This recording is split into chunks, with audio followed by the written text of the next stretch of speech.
South Carolina's offense did a really great job coming out hot. They had 10 hits for 6 runs, and only 2 batters struck out that entire game in their 6-2 victory over the Terriers.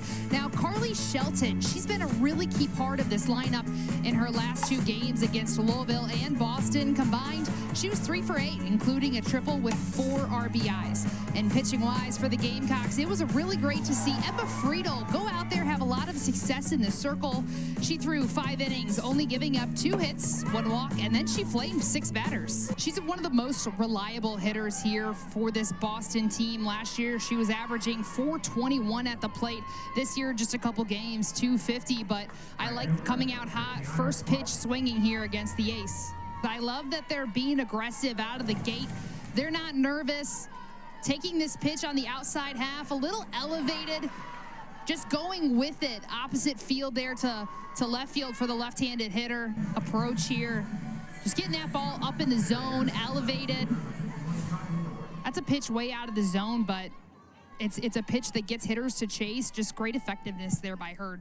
She's an underclassman. She's just a sophomore, but there's nothing like, as an underclassman, just getting thrown into the fire, right? I think, that can be a scary moment at times for athletes and for players, but usually that's where you see them grow and learn the most, is just getting thrown out there and just see how they attack it and see how they rise to the challenge. Just a solid piece of hitting there by Q Lelio. Pitch on the inside half, just looked a little too flat coming in and a little too much plate there.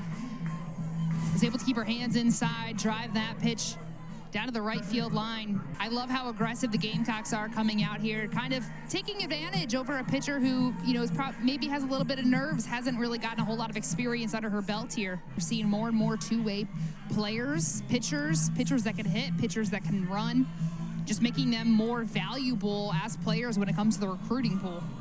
Nia McKnight coming in, Alyssa Hovermail coming in kind of towards the bottom of the lineup there, but they're able to provide more speed to this lineup and not necessarily always rely on the power that maybe they've come used to in the past.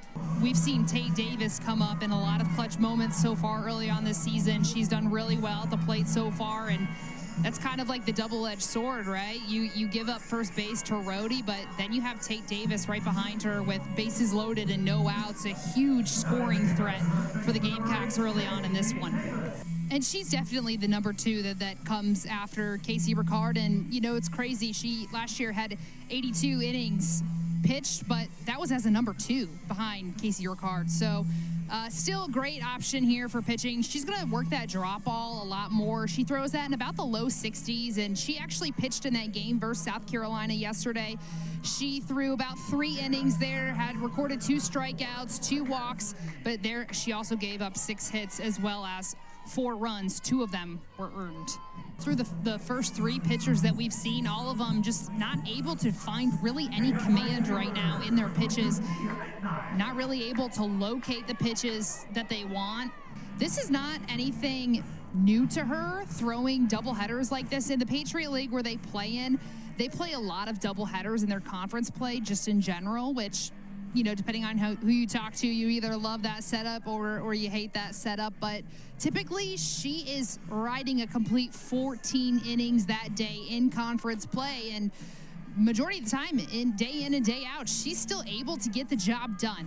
She loves to expand the zone as a pitcher, especially when she's throwing away to lefties. She was a 2024 All-American. You'll see her work that change. You'll see her work that rise and, throw it really good right there at the hands, trying to jam up hitters. And, like we said, look at her stats, her innings, almost 250 innings pitched last year, 233 strikeouts, just an absolute workhorse for this team. She's a leader for them. Kind of the tips and tricks as a hitter trying to hit against her is she likes to work quick in the circle.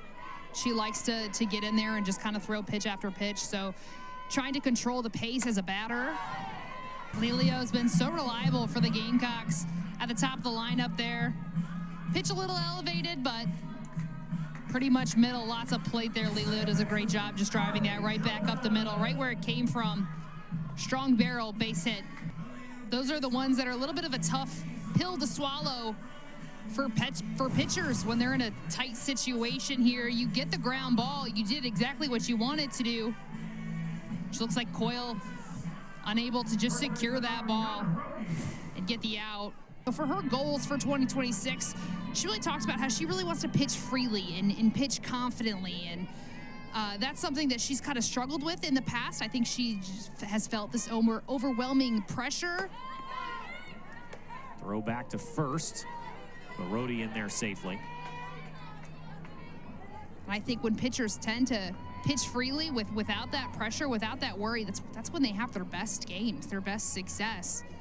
McKnight's speed, so quick, diving catch, a little close there to the wall, but I like the decision there to slide feet first to kind of protect herself.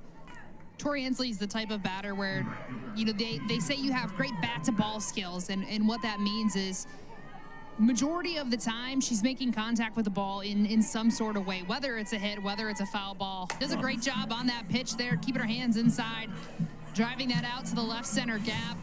A lot of pop off her bat.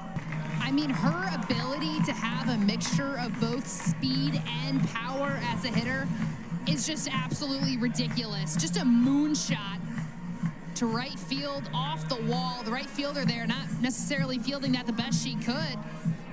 I mean, she was catching up to winners there on the bases. Had to actually retreat back to second base. She thought Winners was probably going to go home on that. It's one of those where you're a speed demon. You're like, just go on. You can do it. You can do it. See, I was the girl ahead of her. Oh, yeah. That was holding everybody up. Let's be honest. If I were an elite athlete, which I'm very much not, I would have been in that place too. Yeah, I was the one where they were like, come on, keep going. You can do it.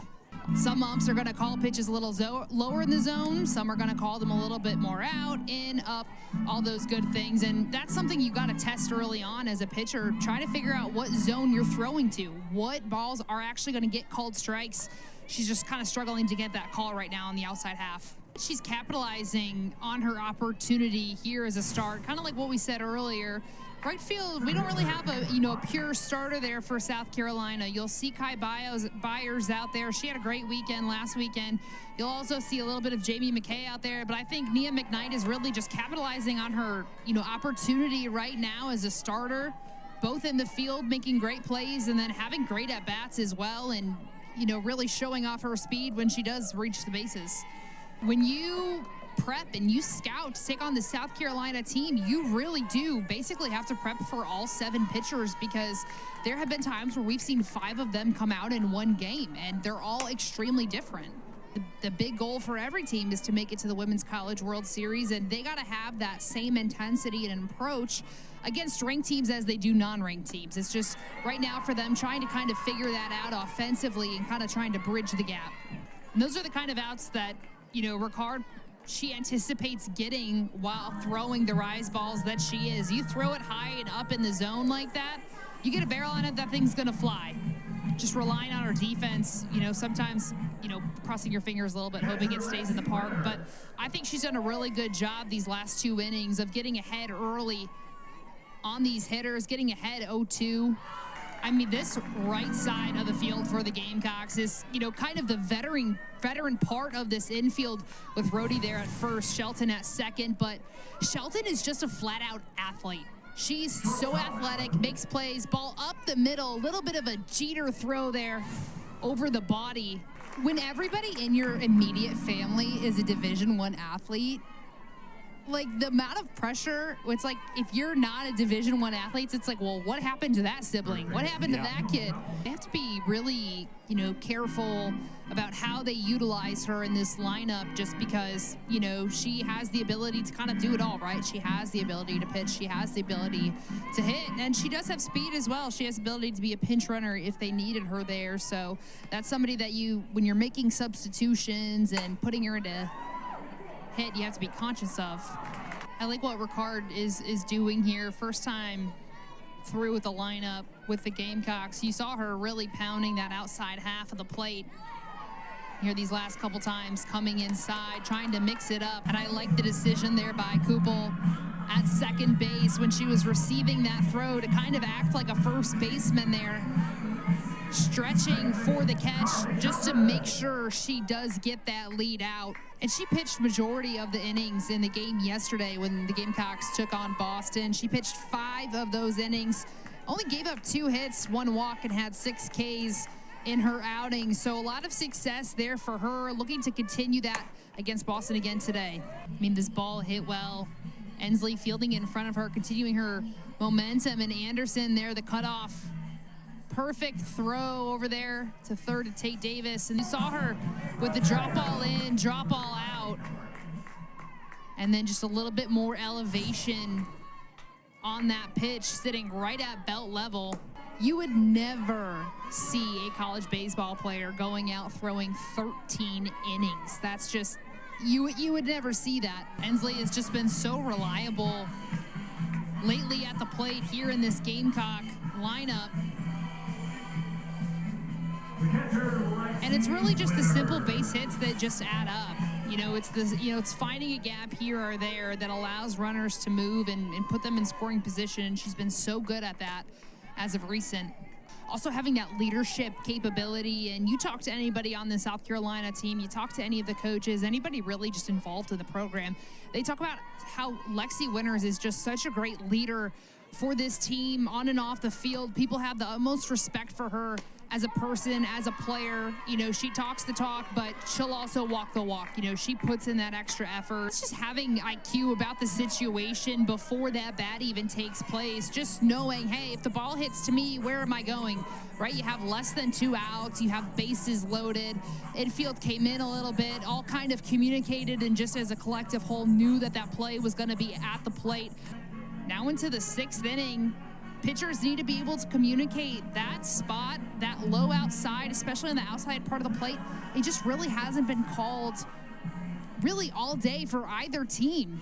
And that's something that they need to be able to adjust around and kind of adjust their pitching strategy. And, I get going back to that, trying to expand the zone for hitters and trying to get them to chase. But this South Carolina offense has been extremely disciplined in this game, keeping her hands inside on that pitch, just kind of dropping the barrel head a little slightly. Doesn't get the whole barrel on it, but enough to power it into the outfield there to Lelio.